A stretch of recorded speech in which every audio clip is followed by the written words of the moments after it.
Millsy and Kez, hear what they say, just between us, no need for fun, they keep it real, help you to heal straight up. Millsy and Kez, straight up. Millsy and Kez, straight up. Millsy and Kez. Woohoo! Go us. I love our song. I'm Kez. That's Millsy. We're Mills and Kez. Episode 24. 24. How did Thanks we for come up with the name listening Mills and watching. Why isn't it Kez and Mills? Why didn't that happen? Was it alphabetical order? Kez and Mills, Mills and Kez. Yeah, alphabetically I would think be Millsy you. and Kez. Well, I'm goes Amelia, better. so that's Millsy. Yeah. All right. Yeah. We'll leave it as is, but open to discussions, you know. Equality, right? All right. Maybe we should make a ship name like what? How do you combine the names together, like Amelia and Kerry? What would that be? Oh, like Brangelina kind of thing. Yeah. Like, okay. Camellia. No, that's Oh, Camellia. Yeah. Carelia. Mez. Where'd the M come from? Mills. Oh, yeah, Mills in I get it. Yeah. Or Kilsey. Oh. So if anyone's got any name mashups, yeah, we'd love to hear it. What's our ship name? Yeah.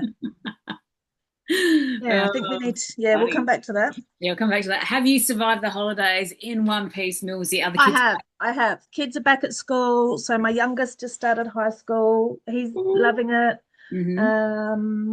Comes home exhausted, thank God, every night. So sleeping patterns are starting to go back to normal. Not staying up till midnight and then getting up too late. Normal time sleeping, getting up at regular times. Love all that. I love routine. Routine, yeah. It's nice to get out of it, but nice to get back into it again. Yeah, love the break. Really did feel like I had a good break, a good reset. And of course, we're coming to the very end of the year of the snake. So there's shedding, there's a lot of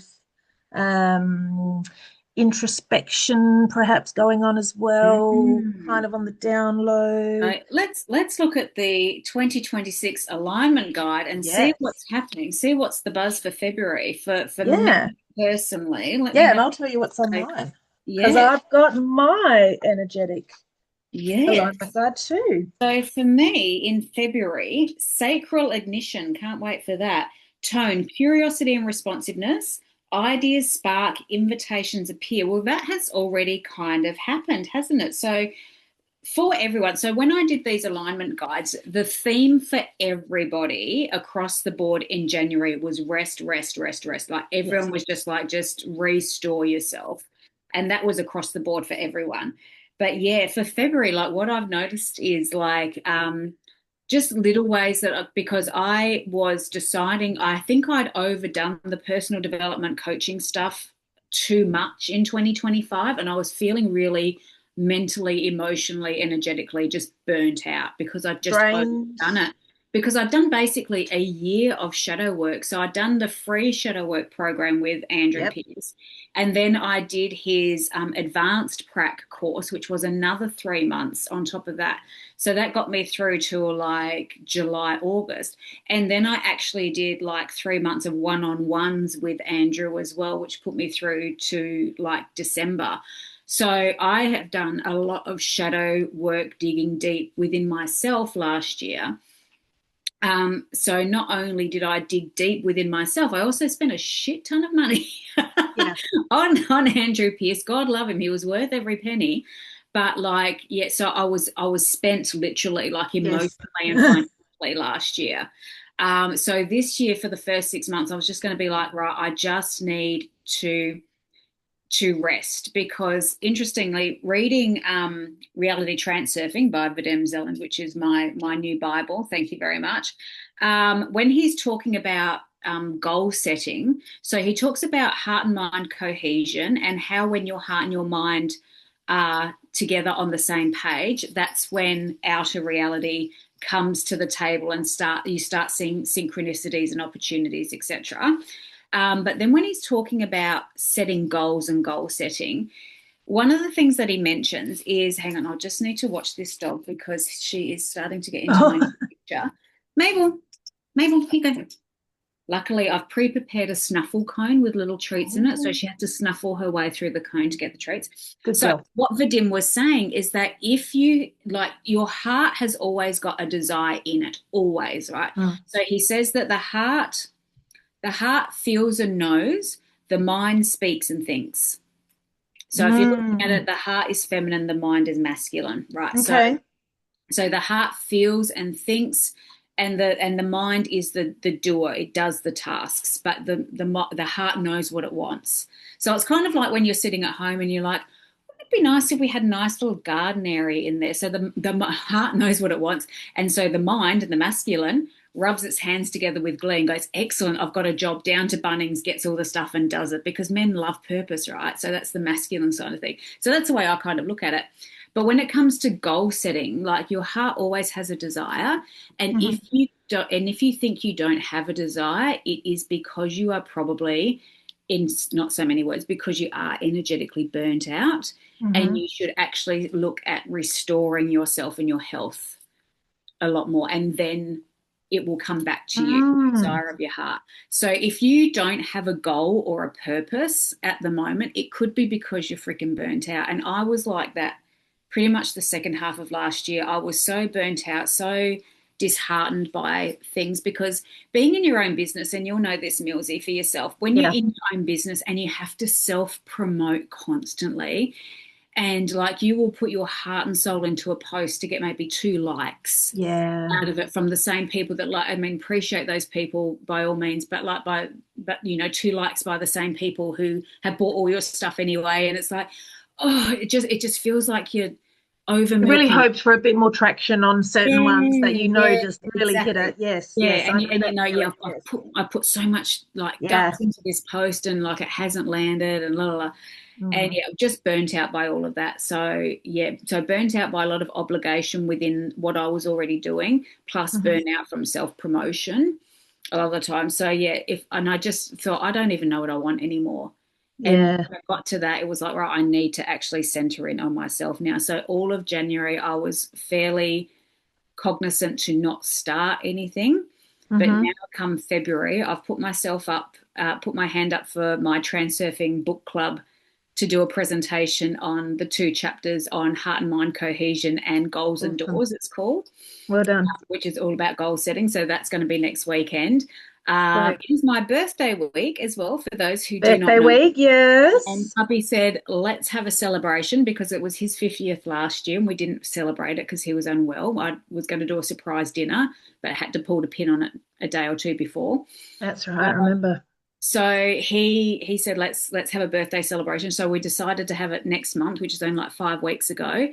And then for Millsy and Kathy to come over, I was like, well, let's put together another high tea talk like we did in Adelaide. Melbourne, here we come. So I put myself up for that. So my alignment guide is spot on at the moment, because it said the tone is curiosity and responsiveness. Ideas spark, invitations appear. Yeah. Not all are for action, though, it says. So check in. Is this a true yes or just exciting? So I might need to sit with myself a little bit more. But yes, the book club thing does feel a little bit rushed, because that is next weekend. I have to cover 2 chapters, which are monsters, but I only need to keep it to 10 minutes, so I don't need to cover every single thing. So so I bet you could do that without even trying. Well, the thing is, how this book writes, he goes off, especially in these 2 chapters, it's like a main theme, but he goes off on so many different tangents, giving lots and lots of different examples. And it's like every bit of it is so juicy juju. You don't want to exclude any of the good ones, but you're going to have to, because it's 10 minutes. So I can't 10 minutes on 2 chapters. Yeah. Exactly. Yeah. It's a lot. Yeah. 10 minutes on each chapter, but it's a lot. So, so that's me. What's your February? Yeah, my February. And before I get into that, I've just got a couple of a few things were occurring to me as you were talking about, you know, at the end of the year, when you just feel a bit burnt out, when you've had a lot of stuff going on, because we've both been in that, where we deep dive and we do all the inner work. Giving time for it to settle, to integrate, to really understand, because it's one thing to read it and to get all excited by it, but to really let it integrate and to understand the whole inner feelings. And I know, this is why it's, one of Michelle Chalfant, my mentor's sayings is triggers are a gift, because it's an opportunity to see something that, like, something's been held up as a mirror to you, as a guide that needs worked on. Yeah. So having the opportunity to do the work is always a good thing, even though, we want to avoid, because our brains want to keep us safe. That's our main body thing. We hate being uncomfortable. We hate being uncomfortable. Yeah, exactly. So just another thing that occurred to me, when you're talking about the heart wants what the heart wants and the brain is the doer, and just the brain works on past experiences, and as it knows, I'm just so tired, like the brain is probably talking us out of any doing, because it just knows, well, that's more effort, more thought, more planning, more processing. All I want to do is just rest. So I'm talking myself out of the action part of it.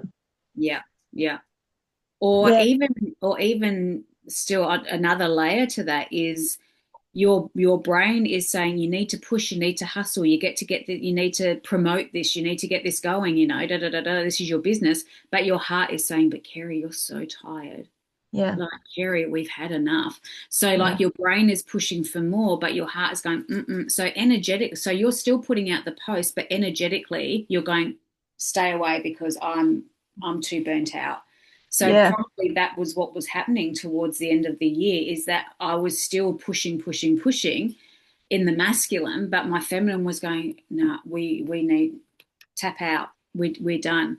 So energetically I'm saying stay away, even though because the heart and the head were not aligning. And you're hoping, because reality is a mirror of your internal state. If this is a battle, what's the reflection is all warped, because it doesn't know what you want, so it doesn't know what to reflect back to you. So you're not going to get what it is that you say that you want if energetically you're like, nah, too burnt out. And it's not until you really do that shadow work that you really understand that that's what you're Oh doing. yeah. You'd be like, because reality is a mirror, you get back what you're putting in. So if you're not getting back what you're expecting, what advantage do you have of not getting back what you're expecting? So like, by me not getting the clients towards the end of the year that I was expecting, what advantage do I have from that? It's like, well, I get to rest. And it's like, there you go. There it is. So there it is. Yep. And we need that contrast. We need the contrast or the friction to be able to see, like, it can help us really know clearer, gives us more clarity in what we do or don't want. To have that contrast, to have a time where you might be a bit financially struggling because the clients aren't there, which we all go through those phases. But then we need that, we do, because like you said, we get to rest, we get to really honor our cycles as well, because we're not made to consistently pump out. No, not like men. Men are like this, women are like this. And thank you, because I'm coming back to that in a little bit.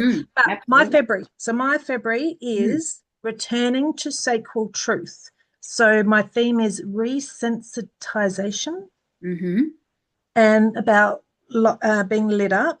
I may feel drawn to new interests, old passions resurfacing, and conversations that feel unexpectedly alive. Ooh, I like it. Yes.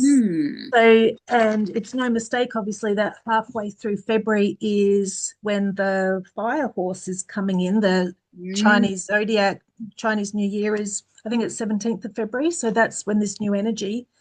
So we're coming out of the snake. So we're right at the very tail end of the snake right now, which is very much probably just looking to shed right now. And then the fire horse energy, which February should be pretty lit for a lot of people, because we're really harnessing that new energetic vibe that's coming through. And love you that. and I are both fire dragons as well. So it's going to be a really good year for us, because fire horse and fire dragon, a lot of fire. So the we other will thing be lit It will in be that lit. fire. Don't like bonfire lit. So the thing that we will need to look out for is obviously not letting that fire get too out of control, like, and not losing direction with the fire, because we could get so excited Yeah. about things that we could put all of our fingers into lots of different pies Yes. and Yes. then realize, wow, we've overextended ourselves and now here we are tired and burnt out again because we've done too much. That's true. So it's always having awareness, always listening to your body. Mm-hmm. Checking in. We're both sacral, so we Mm-hmm. both know that feeling. I'm very well rehearsed in understanding that feeling now, Mm-hmm. about that, like when you're sitting straight with no back support, like I'm not sitting back, I'm sitting up straight. And when you want to keep coming forward all the time, that Mm-hmm. means that energy is Yeah, drawing you in. Whereas absolutely. if you're sitting and you feel yourself sitting back, you might even have your arms or legs crossed or something like that. It's body language to say you're a bit closed off and you're definitely Yeah. feeling back. So that's that. If someone's trying to explain and trying to get you excited over something and you find yourself sitting back, or Yeah. that's a definite no. But if you find yourself getting fired up over it and really leaning forward, Mm-hmm. and pointing your feet at the person who's talking. Ah, pointing feet. That's a good one. Yeah. Yeah. Like if you're standing and you find yourself pointing your feet at the person who's talking, that's a sign that you're into it. There you go. Whereas if you feel that your body's starting to angle away, it's like you're trying to run for it. Yeah, it's so true, isn't it? And I feel when I'm feeling really burnt out, I actually start to feel physically sick. Like it's Yeah. like I am so done, so done. Yeah. So, Mm. yeah, so I'm just trying to keep if you're wondering why I'm a little bit distracted, I've got my puppy here with me and I'm trying to keep her distracted from not chewing things all in my desk. I'll see if I can get her up here. Mabel, Mabel. She's like, what, you wanting me to jump up? No. Let me see. There she is in the corner. Oh, the The golden girl. golden girl, Mabel the Menace. So yeah, she's I'm just permanently walking around with treats and my fingers permanently smell like chicken treats because I'm permanently like trying to get her out of places where she's not supposed to be. Positive reinforcement. Yep. Absolutely, yeah. I've found it's a lot more useful than reactivity, that's for sure. Mm. So yeah. Focus on what you want, not what you don't want.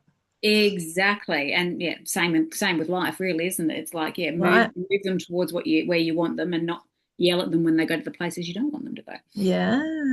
Yes. Yeah. Oh, that's good. So February is going to be a good month of like, yeah, picking stuff up and running with it. But yeah, again, we need to watch out for that fire because we're fire dragons, fire horses. There's a lot of excitement. It's about, yeah, discernment and making sure that we're throwing sticks on the things that we want lit up and maybe letting things die out which don't necessarily serve us. Yeah. So we've heard about the fire. What are the other? So there are 5 different elements in Okay. Chinese. So there's the 12 zodiacs, but the 5 Yep. elements is there? Okay. Yeah, I'm not sure how many animals there are as Yeah, such. 12. Yeah, but is that okay? There you Yeah. go. So yeah, the 5 elements. There's water, earth, fire, metal. Water, earth. Oh, is it those? Air? No, not air. There's another one. It was in that Yeah, so it's the 5 elements. yeah, metal, earth, fire, wood. Oh, metal Wood. is air, isn't it? Yeah, wood. Water and wood. Water and wood. Yeah. Okay. All right. Oh God, sorry. Hang on, Mabel. No, she's at my picture now. It might be time. Can we just hit the pause button? I'm just going to put her in her crate because it's probably bedtime for her. Yeah. And we're back. So yeah, I was just looking up the 12 animals. Mm-hmm. So this is the horse. We got then next is the goat, the monkey, rooster, dog, pig, rat, ox, tiger, rabbit, dragon, snake. I kind of like being a dragon. It sounds I pretty do too. badass, doesn't it? Like I'm happy to be a dragon. And it's the only one that's not like it's the only mythical creature in the list. Oh, very cool. I like that. Yeah. And I do believe that there's a definite lucky element to it that the Chinese honor the luckiness Yeah, of it. absolutely. Yeah. And I love it when, because my husband's born year of the rabbit, the year Uh-huh. before me, and like, yeah, if he gets in the shower after me, I'm like, I'm year of the dragon, honey. You know what you're in for when you get in this shower. Like, it is going to be steaming hot. And Hot. he comes in, he's like, Yeah. turn the Whereas rabbits don't like the heat. no, they don't. No. Rabbits. So my daughter, Isla, my middle daughter, she was also born in the rabbit and she's had a pet rabbit. Mm-hmm. And my son, Oscar, he was born in the year of the rat. No, sorry, Charlotte. Charlotte was born in the year of the rat and she has Mm-hmm. had pet rats. Mm-hmm. And Oscar is the year of the snake. Mm-hmm. I No, don't want a pet snake in the house. No. definitely not. But I found Definitely it funny that they had their Yeah.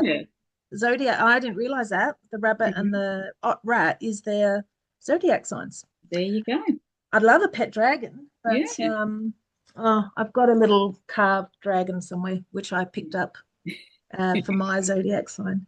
Maybe we need to get matching tattoos next time we should Fire get dragons. we should get dragon tattoos. Yes. Oh, I wonder what year Kathy was. But yes, let's yeah, wait. yeah. Well, she's 70. I think she's a bit younger than us. Yeah, she is. Yeah. Oh, there you go. All right. So, what's the buzz? Tell me what's Tell me happening. what's happening. What's the buzz? Tell me what's happening. What's the buzz? We need music for that too next, I Bron. know, Bron. Bron. Or Ashton. Can Ashton make us Oh, one? Ashton will definitely figure something out for sure. Yeah, we'll get that. I'll ask him All right. to do a what's the buzz. All right. He loves a project. So I know that you've got a big one, so I'll jump in with the quick Yeah, what's you the go. buzz. You go. So what's the buzz? I'm onto this stuff called she bangs. And So that brings me to another song. yeah, she bangs. Oh, she moves. Yeah. But this is like stuff. It's like a tea that is purpose made for perimenopausal, menopausal. It's got magnesium, collagen, all the yummy things in it, meant to keep you nice and calm. I feel like it has. I don't know if it's a mental thing because I'm expecting it to, but I do feel a bit calmer with it. So I'm having it twice a day. Seems to be okay. Taste not too bad. I got the vanilla rose, not overly sweet. So that's a bit of a what's the buzz at the moment. So I'm banging Oh, it's a tea? Or It's just like a powdered type stuff. So you can Okay. make lattes out of it. You can put it in your cooking and that sort of thing. Oh. But yeah, it's very pleasant. And so I'm having it as kind of like a mid-morning snacky type thing. Ooh. So yeah, so that's it. That's my buzz So for it's the moment. doing the inside work. Doing the inside work, it's collagen, and I actually take a lot of collagen. I have like chocolate collagen as well, just because I had gastric sleeve surgery and I needed it for the protein. But it's probably helping. Like I'm 50 on Thursday, so not too bad. Not too bad. I feel like Pretty hot, I reckon. I feel like I'm doing all right. I And mean, look, does she bang? she bangs. Go, girl. She does bang. And excuse me. So too much excitement for the old girl. Speaking of birthday events, so we're having a birthday celebration, me and my husband, because he turned 50 last year. So we're having like 100th birthday because, 50 plus 50. But that weekend, because Millsy and Kathy will be coming over, we are going to be doing a high tea event somewhere in the hills out here in Melbourne, out in the Dandenong, so Ferntree Gully way for Melbourneites. So if any listeners... Hearing it here first, people. all 5 of you, if you're in the area or want to fly in for it, we're going to be doing another high tea event probably it'll be the 6th of March, I would imagine it would be the Friday, in a location yet to be announced, but there are lots of beautiful, up in the hills, it's beautiful. It's like beautiful rainforests, rosellas, like beautiful birds. It's gorgeous up here. And there are lots of little tea rooms up here that do high tea. So I will find a suitable location. And we will pump that out very, very soon. And myself and Millsy and Kathy will do some sort of talk as we do. We had, it was September 2024. We did an event. I think we had 30 32 or 33 Yes. people Lady. that came along, Yeah, it was which great. Fun. hopefully everyone loved it. If you Yeah. came along to that and loved it, let us know. Yeah. But looking forward to it because we haven't collaborated. Well, apart from this podcast, we haven't done a collab for, it's been a year and a half by the time that comes around. Yes. Yeah. We were so busy last year with all of our stuff. So Yes. so that is what is the buzz from. Yeah. So we're going to start pumping out on the socials what we're still putting the deets together, but we'll more will be released in the next week or Hopefully two. by the end of this week I'll lock in a place and then we can just move it on from there. Yeah. Yeah. So that'd be great. Fantastic. So that's what's the buzz. Tell me what's happening. Yeah. With Kez. Millsy, what's the buzz? buzz? My buzz is I have been deep diving on the feminine cycle, hormones, divine feminine. It was all, I mentioned this in our last podcast actually. There was a book that I'd sort of only read the summary or heard about the summary of it, but it already inspired me to say women are not linear, as you mentioned just before. We are not designed to produce the same output consistently every day of every week. If you work in an office or in sales or something like that, and you're expected to do certain things on certain days, and there's kind of not a lot of flexibility with how the daily work goes, that's because it was designed by a man for men. So women are cyclical, obviously roughly a 28-day cycle, give or take. And you will find that the moon is also roughly a 28-day cycle. The moon phases where we've got the full moon can be related to when we ovulate and we like to get out, lots of energy. Be seen. We've got lots of energy, lots of vitality. We want to be seen because that is our body.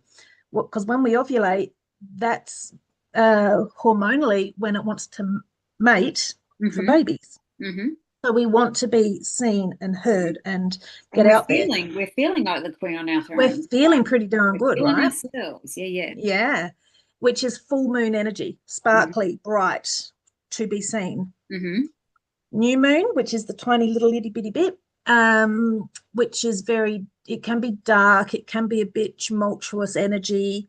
That's menstrual energy because we might be a little bit grouchy. We're in our caves. We definitely are hormonally going through stuff. And then we've got like the waning moon, the waxing moon, which is also coming in with our cycles, which is let me just remember what they're called.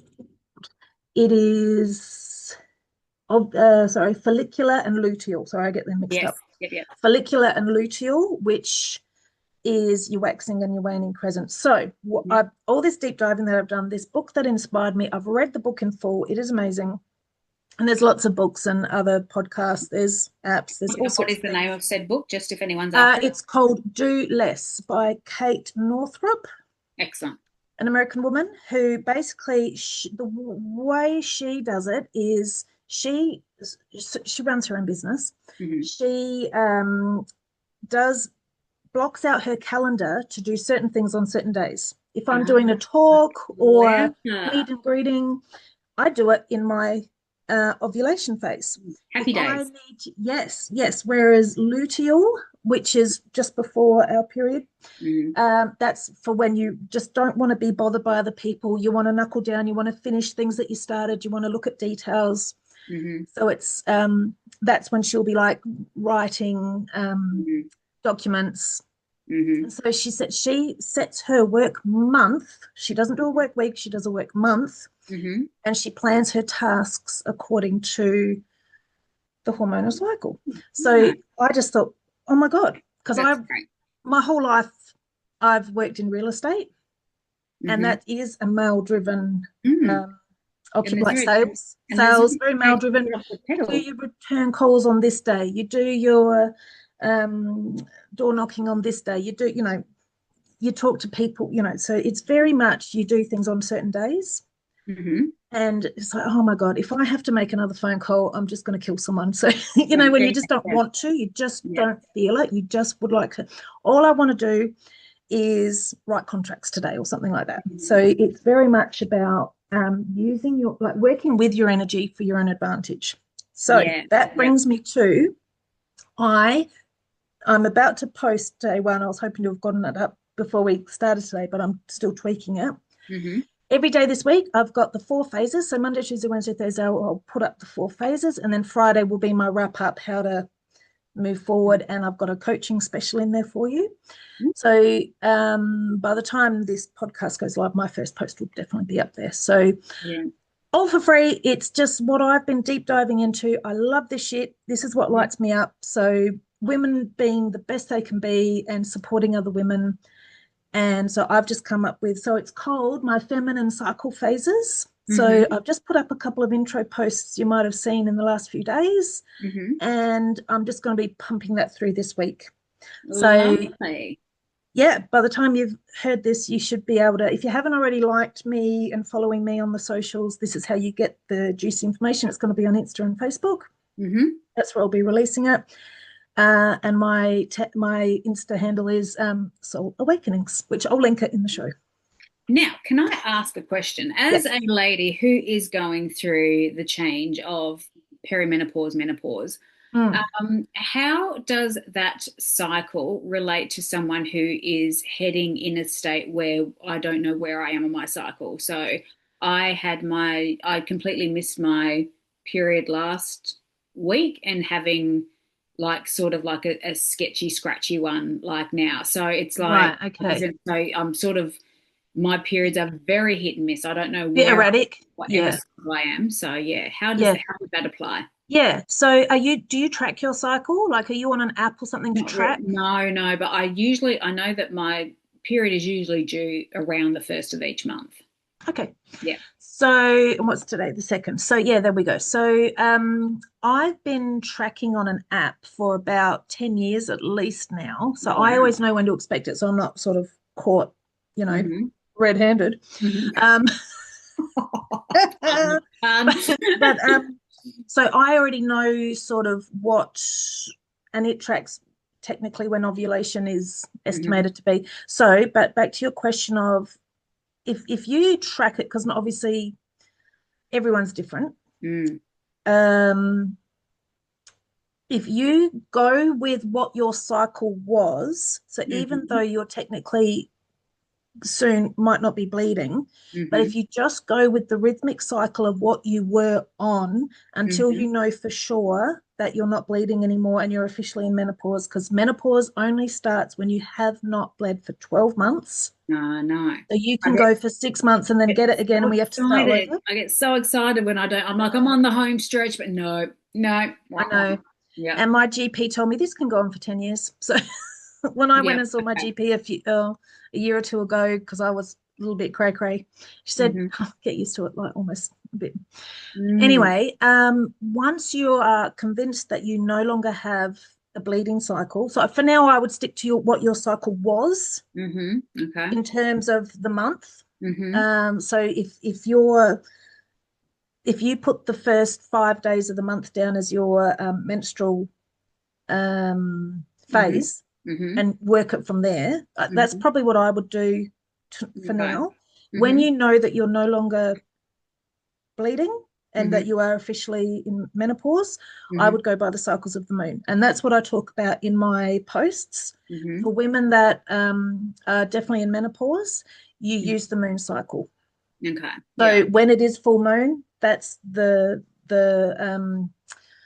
ovulatory phase for you. Right. And when the moon is new, that's when you would be. So because it's very cycle, there's a lot of energetic stuff, and you'll hear me talk about it in these posts I'm about to do to understand it better. So it's honoring our cycles, and if we don't have our own cycle, that one comes first, our own natural cycle. But in the absence of our own natural cycle, go with the cycle of the moon. Okay, excellent. There you go.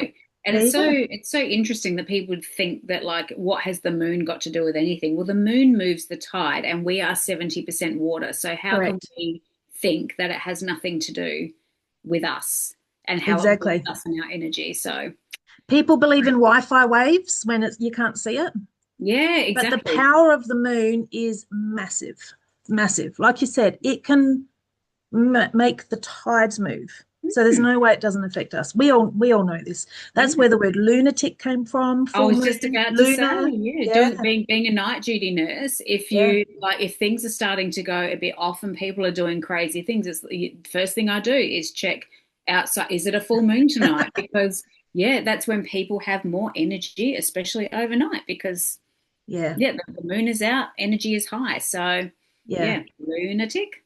And definitely men get affected by that as well. It's not just the Mm. moon seems to have a mystical thing with women. I think women relate to the moon more, maybe because we can Mm. Because understand we are those. cyclic, I think. Yeah. Yes, the moon is cyclic, women are cyclic. We Mm. just click better to that, and the moon has become a bit of a symbol for like divine femininity a bit. Mm. Mm. Um, I've got a bit of a moon thing on Moon my as thing, part of yeah. my tattoo for that. Hmm. But definitely men get affected by the moon. Most lunatics are men. Now, tell me, when they say, when the term divine feminine, have you got like an interpretation for that? Like, what does that actually mean, divine feminine? Divine, to me, my interpretation, I've not really thought about that so much, but for me, divine is connection to spirit, Mm-hmm. and feminine is, we've all got feminine in us. Even men have got a bit of feminine, just like we have Mm-hmm. all got a bit of masculine. There's always that balance. Mm-hmm. But to me, the spiritual connection with nature, with the stars, with the universe, Mm-hmm. to tap into that, to me, is a very feminine thing. Mm-hmm. And it is very cyclical, and it is very what's the word, nurturing, Mm-hmm. and it does feel mothering to me, which is a feminine trait. Mm-hmm. So I think it's just all the things that just really respect the earth and the nature and the universe in that realm, Yeah. if that makes sense. That's what divine feminine means to me anyway. I'm just going to see what AI says. Yeah, yeah. So, Let's the see. divine feminine is a universal non-gendered energy representing intuition, nurturing, There is. creativity, and receptivity, serving as a counterpart to the divine masculine. It emphasizes being emotional it emphasizes being, as in being, just being, Mhm. emotional intelligence, compassion, and healing, aimed at restoring balance to a heavily action orientated world. So, Mm. core qualities are intuition, emotional depth, nurturing, creativity, compassion, patience, and wisdom. So, yeah, there's a lot of, Love it. especially when they say about femininity, when you think about, excuse me, everything about the feminine, everything about us is about receiving, isn't it? Like Yeah, we're seen as the chalice, and everything yeah, about our internal anatomy is about receiving. So yeah, it's all about receiving, whereas men is more about the output. What can they provide? What can they give, kind of thing. Whereas we're more like leaning back as opposed to leaning in. So yeah, it's yeah, okay, yeah, cool.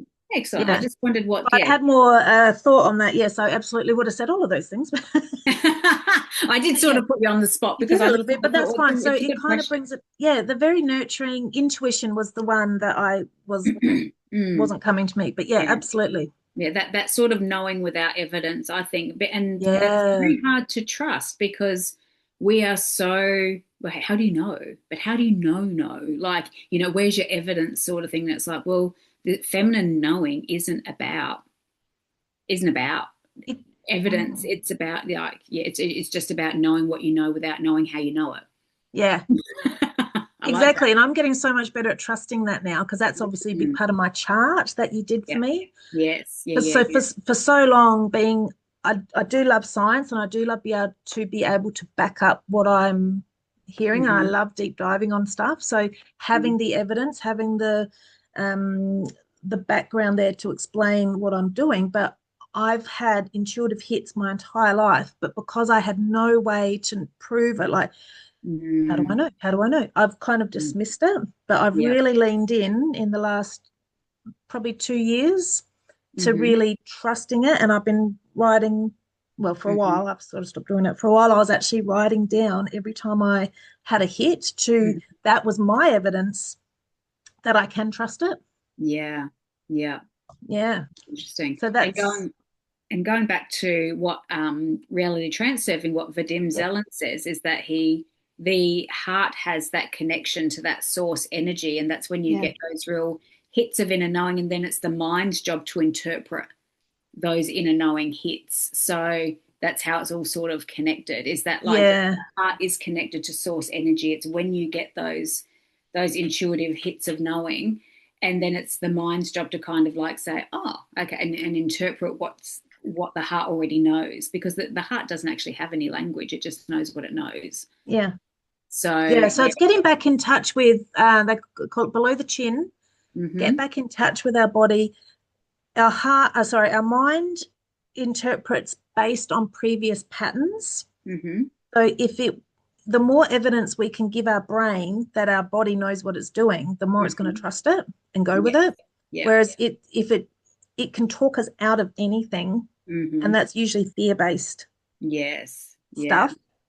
So it's listening to your body more than listening to your head often when it comes to intuition.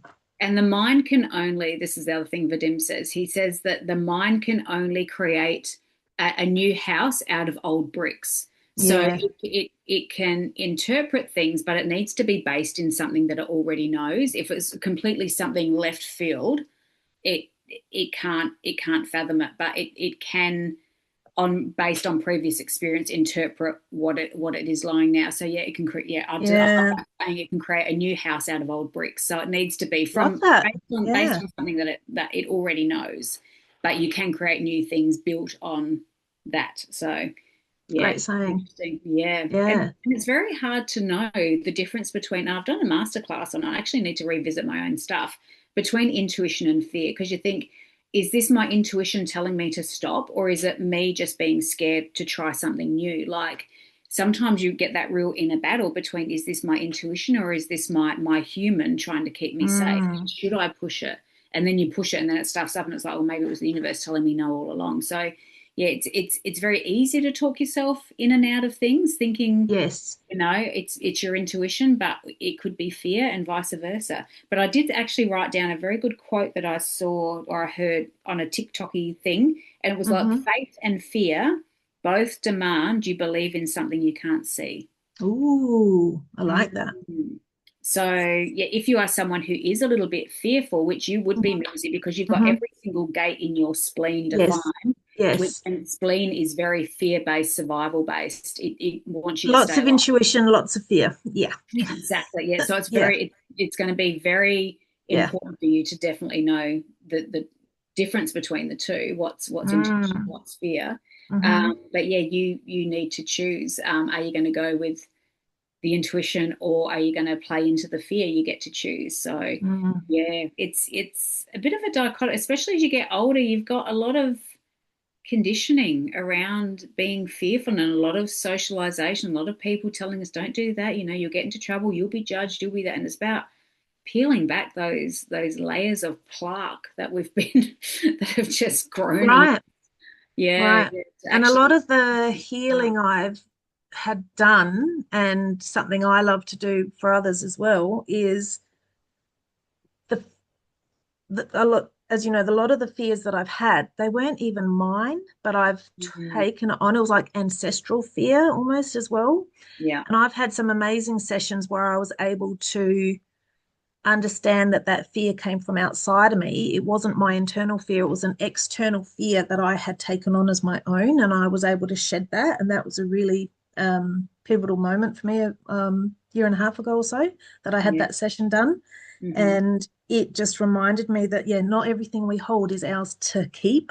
Or it's never really ours in the first place. Yeah, so true. It's that I don't know if you've seen the movie Dragon, speaking of dragons, like the Bruce Lee story. Oh, Like throughout the movie, there's this theme of a of like a monster coming out of the depth. Like he has this dream of this monster coming out of the depth mm, that wants to get him, and he's been avoiding this monster his whole life. mm. And then his son comes along, and the monster then sort of turns towards his son, Brandon, and he's trying to fight this monster. And it's because he never fought the monster that he's now passed it on to his child. Yes. So, and it's interesting because my husband's kind of said the same thing. He said, like, I was a very angry child, and I feel like I've kind of passed that along to our son who gets very angry as well. So it's like, yeah, what you don't deal with yourself, you're going to pass on to the next generation, whether you know it or Yeah. not. So, Yeah. yeah, just another Just another, interesting little thing to another reason ancestral healing is a great thing to address. yeah, to look into for sure. Yeah. 100%. So So that was a big buzz, wasn't it? So it was a big buzz. Yeah. But I'm very much looking forward to reading these posts and put them in the podcast on the podcast page okay. as well. All So right. yeah, I'll we share. spread it far and wide, girl. Excellent. We'll do. We'll do. Excellent. Now, I was Okay. reading a very interesting post which I shared with you not so long ago. So I went to my coaching training was at the International Coaching Institute here in Melbourne, which was founded by this woman called Remy Pearson. Her former name was Sharon, but she's changed it to Remy. When she turned 50, she was like, Sharon was never my name. It was always Remy. And so at 50, she changed her name to Remy. So, and it does suit her a bit more.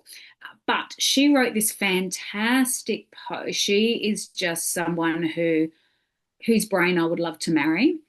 And she wrote this brilliant post on something that I had never heard of, but in looking at it now, realized it's a thing about decentering men. And I thought, what is this about? So I'll read this out and we'll see what comes of it. Hang on, let me just find my saved posts. I remember reading this the other day and just I was fist pumping. Yeah. Yeah, it's so Love it. Yeah. I'm just making sure that I read the right one. Hang on. She wrote a really good one about weaponized incompetence, which is so I'll save that one as well. I'm going to have to start following her, obviously. Are they public posts? Yeah, they should be. Okay. Yeah. All right. Okay, so here we are. So this is from Remy Sharon Pearson is the lady to follow. So she's written this whole post. It's brilliant. So decentering men is not bitter. It's historical, practical, and necessary. So it's very hard to kind of talk about how women are like now without making us sound like angry, bitter women. Yes. It's not about getting angry at men. It's about actually reclaiming what was given away decades ago. Yeah. So decentering men is not bitter. It's historical, practical, and necessary. Decentering men does not mean hating men. It means refusing to organize your life, choices, safety, and worth around male approval. I was like, hallelujah. Someone has put language to what I have been struggling to articulate for the last 5 years. Yes. For most of history, women did not center men because we wanted to. We did it because we had to. When men controlled money, property, employment, and legal standing, leaving was not empowerment, it was danger. Yes. Because we were not even able to open bank accounts until like the mid-50s, I think it was. Own property. Yeah. So staying with men meant food, staying meant shelter, and staying meant survival. It also meant approval from church, from families, from banks, and from employers.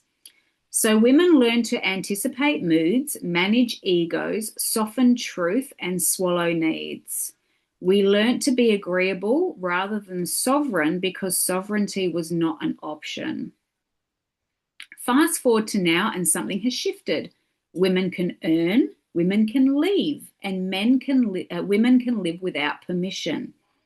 But many of us are still organising our inner lives as if we can't. We still ask whether we are too much. We still delay our needs to preserve comfort. We still shape ourselves around being chosen rather than choosing.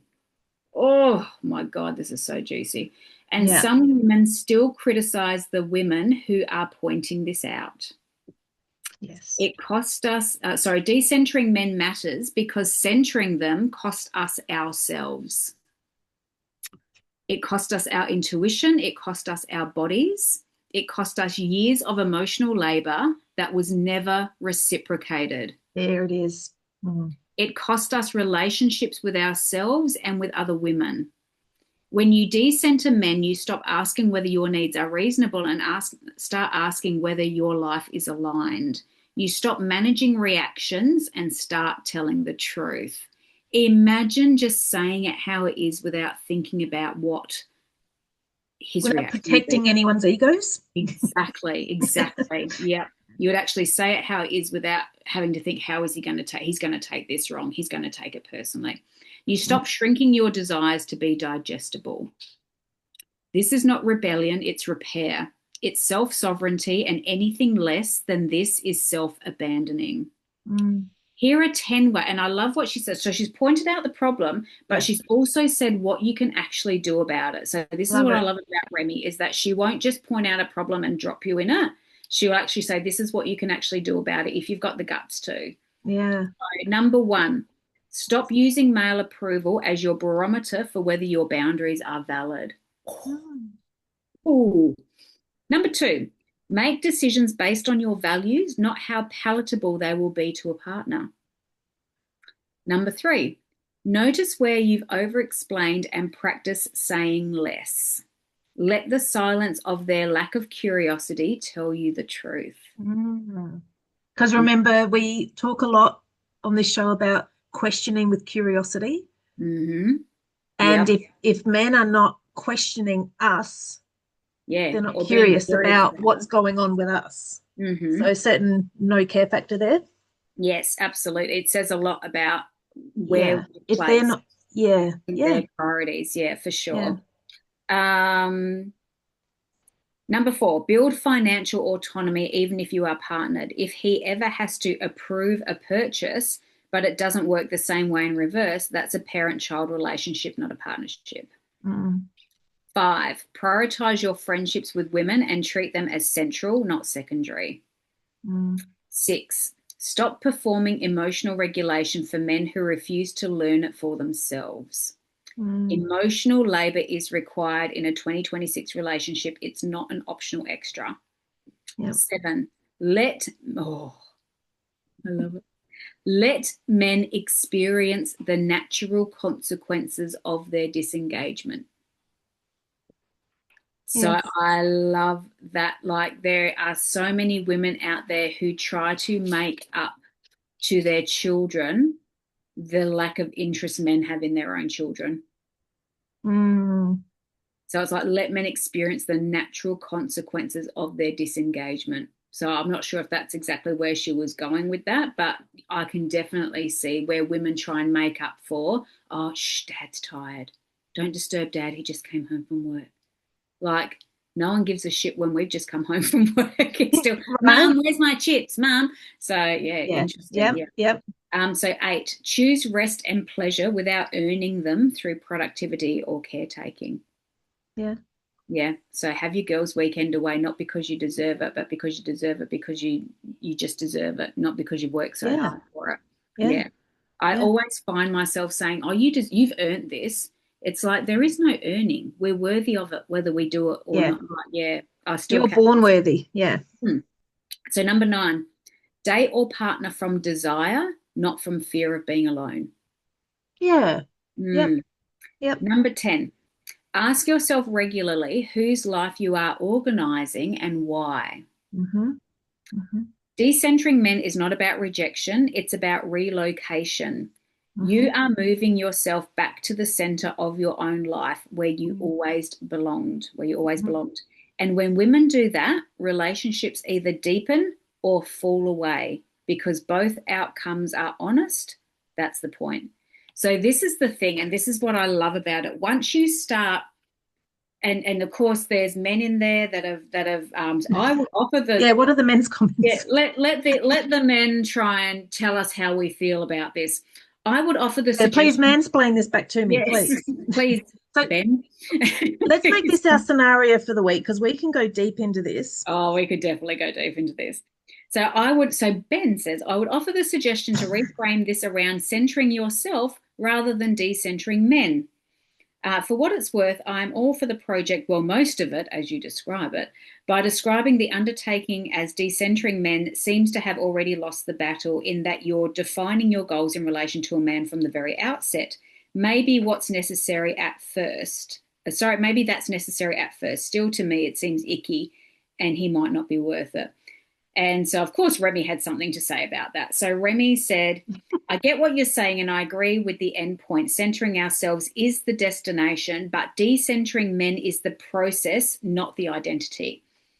So you can't move yourself to the center of something. You can't move yourself to the center if something else has occupied that position for generations without first relocating it. So, like, we actually don't realize that we can't center ourselves unless we take what's in the middle out already. Yeah. So if you imagine like the planets orbiting around the sun, is that if a man is the sun and the wife, children are centering around it, you say, all right, let's take the man out and put him on the outside and put ourselves in the center, and I'm controlling my own life first. Exactly. 100%. Love it. Yeah. So you can't move yourself into the center if something else has occupied that position for generations without first relocating it. Naming that isn't making it about men.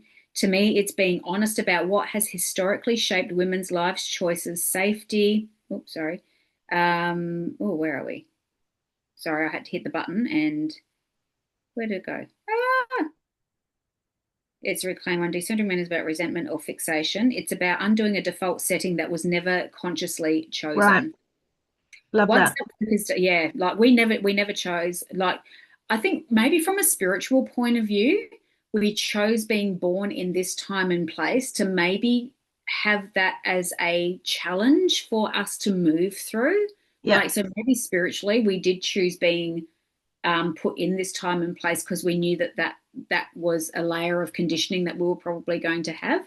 But like, as people, like, we didn't choose it to be that way, for sure. And do you also feel like, oh, sorry, do you want to, I'll come back to that. Yeah, you keep going. Once that work is done, men stop being the reference point altogether. That's the goal. Skipping the naming phase might feel cleaner, but for a lot of women, it bypasses the reality of what actually has to be unwound first. So, yes, centering self is where we're going. Decentering men is how many of us get there. Yes, love that. Yeah. And I had a little something to say to them. Yeah. So I just wrote, it is deeply ingrained in women to participate in self-care and put yourself first. And we know we should, but the historical reasons, as mentioned above, are deeply seated, and we never do, the self-care or putting ourselves first, unless we do a lot of inner work to move through the beliefs, guilt, and judgments we feel for doing so. This decentering men point of view cuts right to the heart and shines the spotlight directly on why we put ourselves last. And for many of us, when we have awareness and know why we do something, we can see it for what it is and do something about it. This gives language to what I myself have battled to articulate. I see where you're coming from, but I like the directness and explanation of the term and think it's required. So definitely, like, the whole decentering men, it's about shining the spotlight on why we have never put ourselves first in the first place. And when we do put ourselves first, why do we feel guilty about it? Why do we feel like we need to soften it and make it as easy for everyone else as humanly possible? Like, I want to have a day spa, but I've got to organise the kids. I've got to do the meals. I've got to make it as the transition as easy as possible. Like, the other weekend, Mark goes, I'm just going to go drop a line, and goes out the door, takes the boat, and it's gone until midnight. My second thought. I would never in a million years, unless I gave him, like, I wouldn't be prepping meals or anything like that, but I would not just dump that on. So I'm just going to be out for the rest of the day, love, and just not come back. Like, it just wouldn't have occurred. But for him, not a second thought, and like, nothing against him, but it's just the way I have allowed it and the way that it has been. Yeah. It's just, yeah. And I find it a bit the audacity, right, of a man to say, What do you mean we're at the center and like they I just know don't? the fact that they have been so centered that they don't see that they have been centered. That's That's male, and that whole male privilege thing. They don't even realize Mhm. just how much other people's lives have revolved around their comfort. Exactly, exactly. And you can see it kind of, yeah, when things don't go their way, how they react to it. And it's like, Can you see my t-shirt? yeah, the audacity. How are you not embarrassed? The Like, audacity. I know. exactly, Yeah. exactly. And it is. It's like even like interestingly watching like because we've got a puppy. She's 4 months old now. Seeing how my husband reacts to someone just blindly going against what he is telling them to do, Hmm. and how he reacts to like the anger that comes up in him when the dog doesn't do what he, and it's like, and I'm got treats in my pocket the whole time, like directing the dog where to go. Just the difference in that, like he doesn't often Yeah. get someone that just or something that just doesn't do what he wants them to Not do. used to being challenged or Yes. Yeah, yeah. that's what it seems to be. And when you do get down, I'm bigger and tougher and more masculine than you. So Mhm. he's more likely to like, because she's got like a house lead on, so we can catch her quickly before Yep. she gets into what she's not meant to. Like Yep. he will give that a yank and pull it back. It's like just redirect her. Like just Yeah.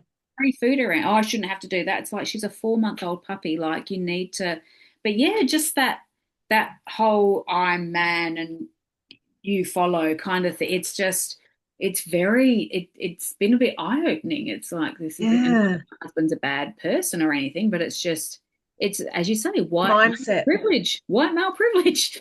It's just Yeah. yeah. It makes me think of the word discipline. Like my husband was very much the kids need discipline, and Yeah. but when he says discipline, he means punishment. Yes. Oh, Whereas that's a good yeah. like discipline would be go to your room or you're not, devices Mm, away. Like that, mm, it's a punishment. yeah. And my discipline, like It's not instructing. where does the word discipline come from? Disciple. Yeah, do as I do. Whereas you are trained in how to behave properly, not Hmm. through punishment, but through guidance, Hmm. through repetition, through care, through education, through Hmm.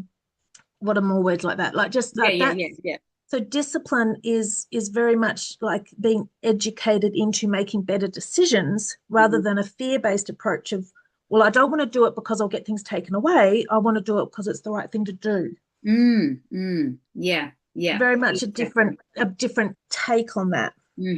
Yeah, agreed. Yeah. So Yeah. I'm my way of disciplining is more in the whether that's a feminine trait, I don't know, but it's not Mhm. about punishment. It's about making like educating to make better choices. Yeah, yeah. So yes, I'm definitely going to practice this decentering men business. And Mm-hmm. yeah, interestingly, like what she says about like, yeah, m- editing kind of what you say because you're trying to manage their emotions around it. Mm-hmm. And looking, and I really love what she said about like when you center yourself, like just be prepared for either sort of outcome. It can either deepen your relationship. He's either going to embrace this with Yeah. open arms and go, Yeah. wow, she's finally like becoming the woman who I've always seen her to be, Yeah.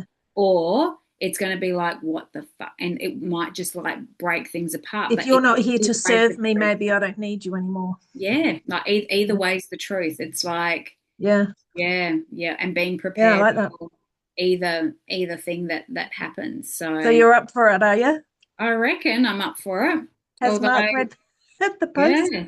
Although in saying that, I remember like one occasion just like a week ago where I actually just didn't say anything to my husband because I thought, oh, he's just not going to deal with that at all. So isn't it funny? Like I still, yeah, but then it's a little bit about being discerning with my energy as well. So. Yeah. But it Choose your was. battles, right? I didn't tell him because I knew that he would not. He would fly off the handle. So it's like I'm just not going to say anything then. Yeah. So yeah, so I was still managing his. shit then. Yeah. So yeah, interesting.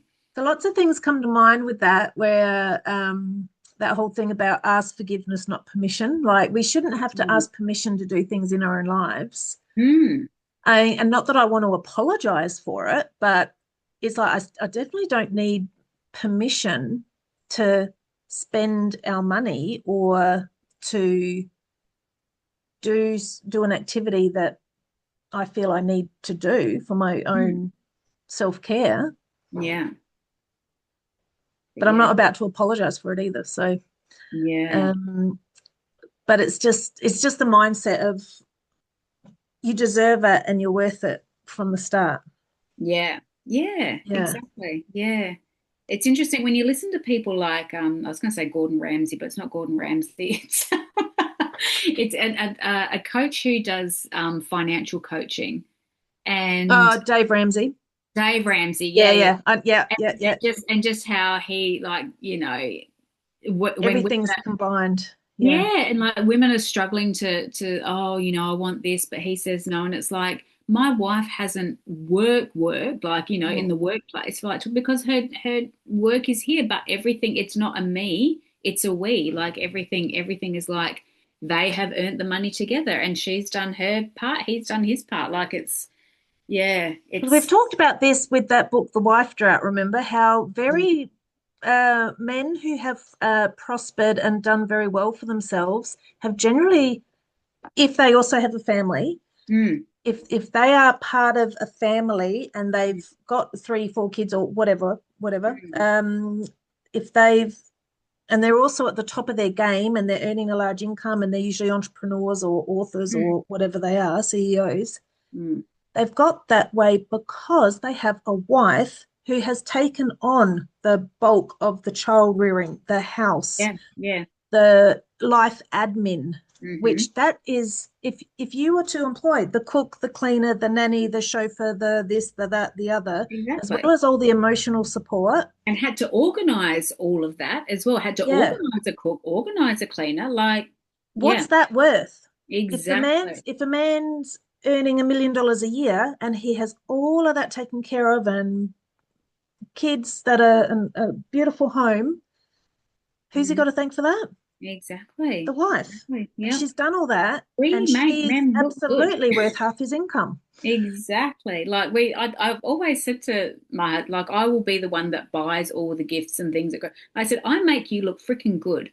Yeah. I make you look good because I take on all of that stuff, like all of that organizational stuff. It's like, yeah, and then like it's like, oh, Mark and Kerry have given us this lovely, yeah, no, Kerry's actually given you this wonderful gift and slap Mark's name on it. So yeah, it's You just know the joke about the husband is just as surprised as the kids are on Christmas morning because he exactly, doesn't yeah. know what they're getting. Got no idea, no idea. Exactly, yeah. But it's just a very interesting take. She's also done a very interesting post on yeah, that weaponized incompetence, which is another Mm, really good a good way. But it's kind of like one of the things that she mentions is that earning money has been the excuse that men have for tapping out of taking on the emotional load. It's like, oh, well, I work and I earn the money, so they mm, don't, then therefore they get to tap out on the rest of the stuff, like right. kids problems and doctor's appointments and filling in forms and all that sort of thing. So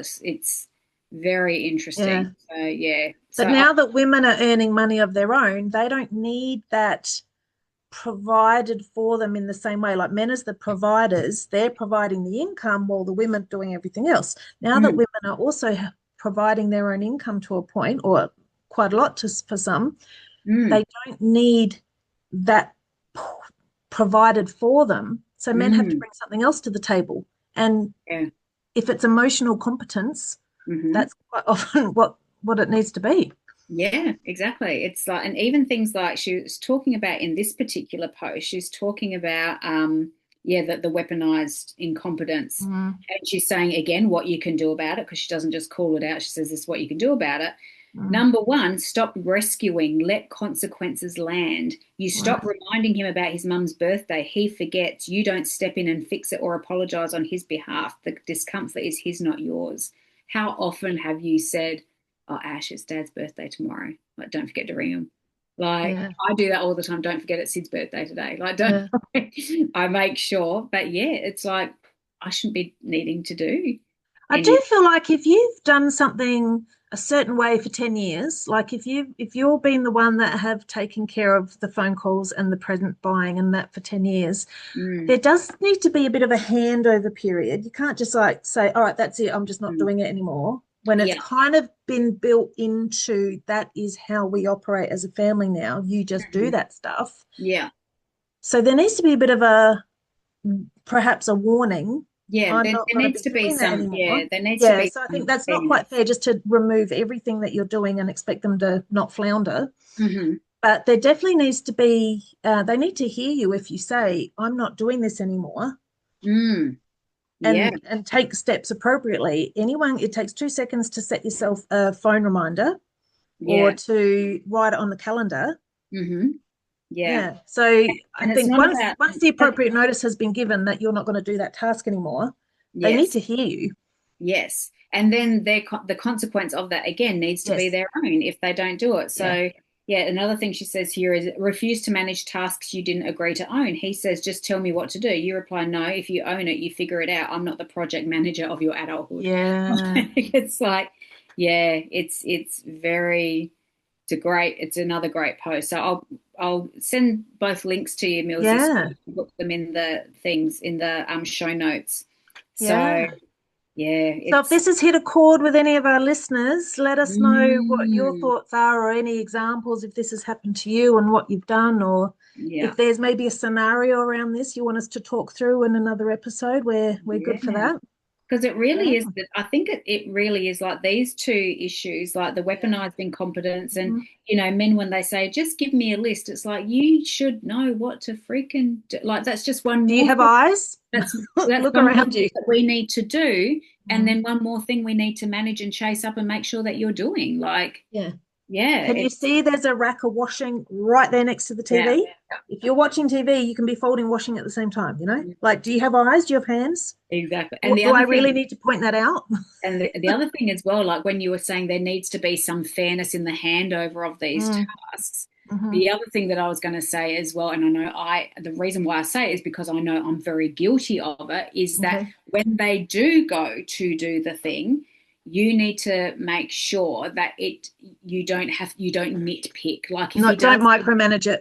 yeah, like if he did, I mean, there are some things that that whole weaponized incompetence thing. Like Mm, if mm. my husband puts something on the clothes area, it looks like the washing machine has sneezed on the clothes area, and there's just like Yep. there's nothing is put on straight, everything's all creased up and horrible. That to me is weaponized incompetence. It's like your mother, I know your mother did not teach you that this is how clothes get put on Probably the didn't teach him at all, to be fair. yeah, oh, she would have. Uh, She's very neat. Is Helen. okay. Okay. But and he knows. But like also Is he if doing a shit job on purpose to not be asked to do it again? exactly Right. that is the definition of weaponized incompetence. They do a And shit now job. it's like, okay, if you want to hang it like that, that's on you, but you're the one ironing it too. Yeah, you're the one that's going to be straightening it all out. But yeah, but we Yeah. need to actually, if he has done a job and it's okay, like don't Leave nitpick it. at it because I am a nitpicker and I'll be like, why did you do it that way? Like, how Mm, come you missed this and like la la la. So yeah, you need to kind of let a few things go as well. So make sure that if he does take it over, if he doesn't do it the same way that you would have, mm. maybe like if you've got a good reason as to why you've done that a certain way and he's done a terrible job, point it out. But yeah, if he's done an okay job, like the way that he folds clothes, I hate, but it's like, you know what?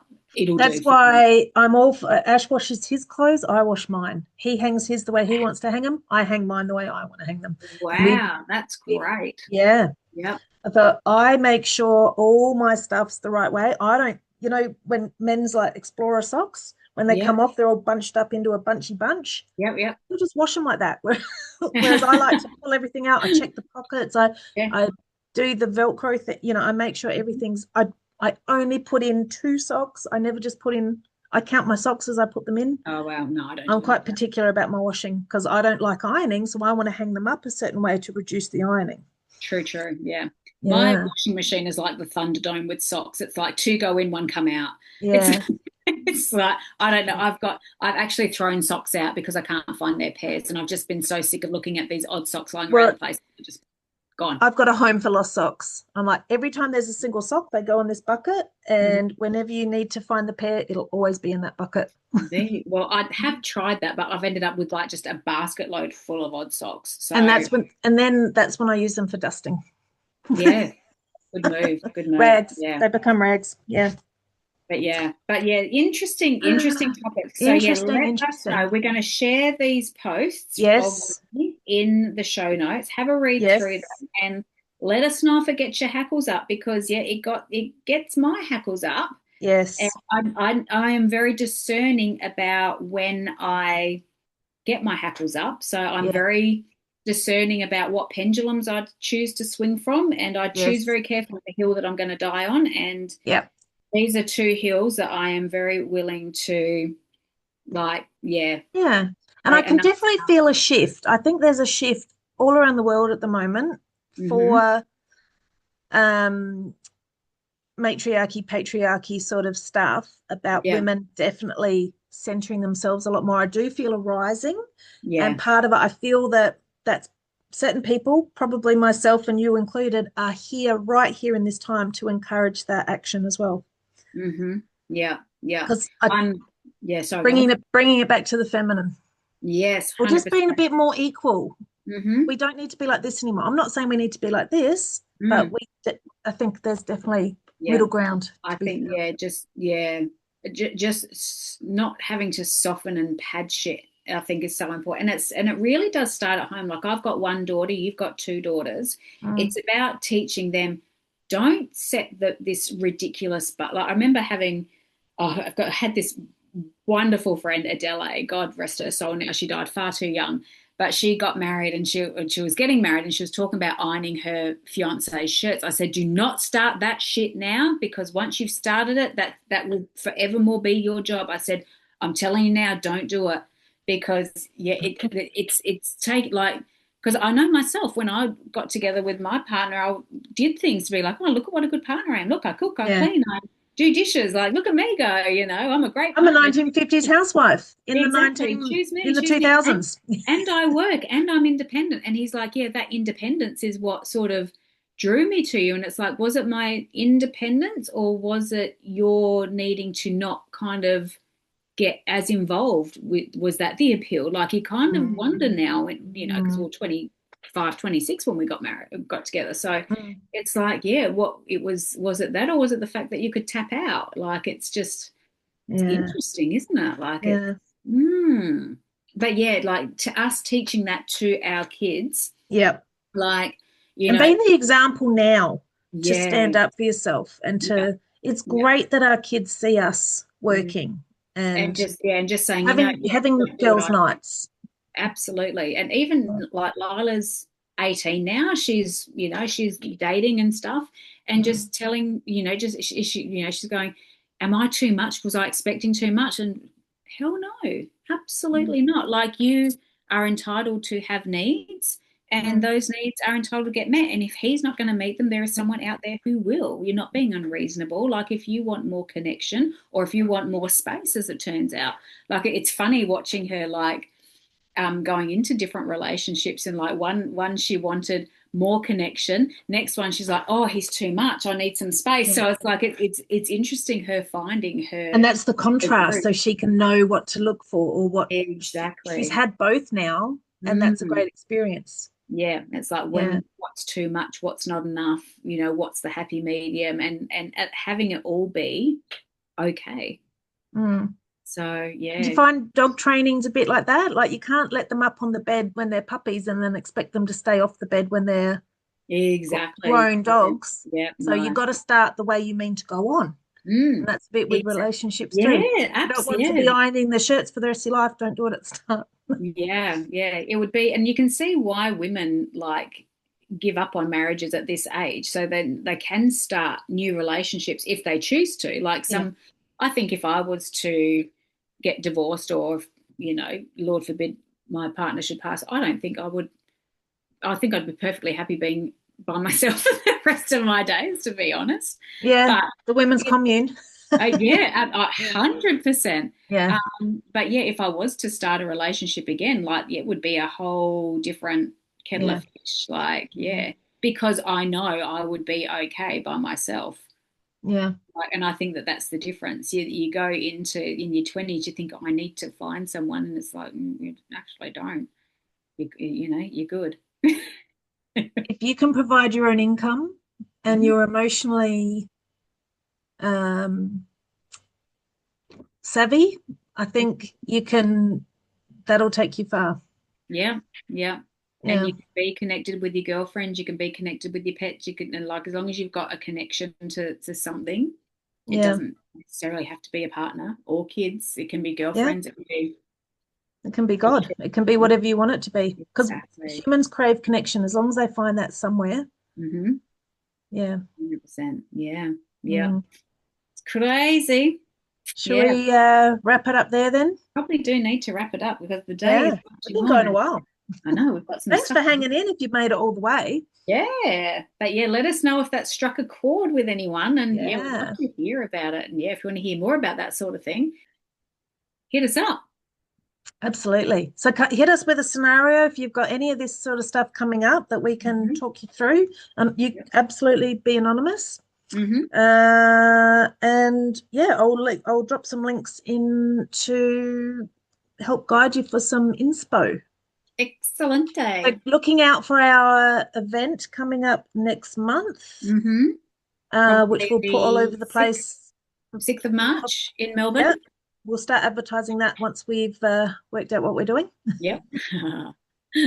Yeah, Yep. good one. Brilliant. Excellent. All right. All right, Bye. bye.